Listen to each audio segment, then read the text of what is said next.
యేసు నామమునందు సహోదరి సహోదరులారా, మీ అందరికీ శుభములు. ఈరోజు మనమందరం సామాన్య కాలం 20వ ఆదివారంలోకి ప్రవేశించుచున్నాం. ఈనాటి దివ్య గ్రంథముల ద్వారా మనకి ఆ దేవుడు ఏమని తెలియజేస్తున్నారు అంటే, నా శరీరములని భుజించి పానం చేయువారు నిత్యజీవం పొందును. తన శరీరం ద్వారా మనకు జీవితాన్ని ఇచ్చి ఉన్నారు. తన రక్తం ద్వారా మనల్ని కాపాడి ఉన్నారు.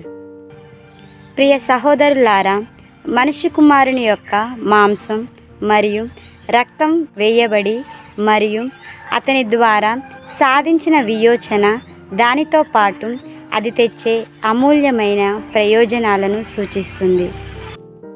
వీటిలో పాపక్షమాపణ, దైవిక అంగీకారం, కృపా సింహాసనానికి ప్రాప్తి, వడంబడిక వాగ్దానాల నెరవేర్పు మరియు నిత్యజీవ బహుమతి ఉన్నాయి. క్రీస్తు యొక్క మాంసం రక్తం అని పిలుస్తారు, ఎందుకంటే అవి అతని శరీరాన్ని విచ్ఛిన్నం చేయడం మరియు రక్తాన్ని చిందించడం ద్వారా పొందబడ్డాయి కాబట్టి నియమించబడ్డాయి. అంతేకాకుండా అవి మన ఆత్మలకు జీవనోపాధిగా పనిచేస్తాయి. క్రీస్తుపై విశ్వాసం యొక్క సారాంశాన్ని సూచిస్తాయి.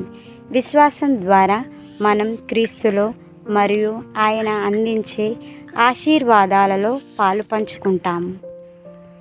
ఒక వివేచన గల ఆత్మ తన స్థితి మరియు అవసరాల గురించి తెలుసుకొని మనస్సాక్షిని శాంతపరచడానికి మరియు నిజమైన పవిత్రతను పెంపొందించడానికి అవసరమైన ప్రతిదాన్ని వియోచకుడైన అవతార దేవునిలో కనుగొంటుంది.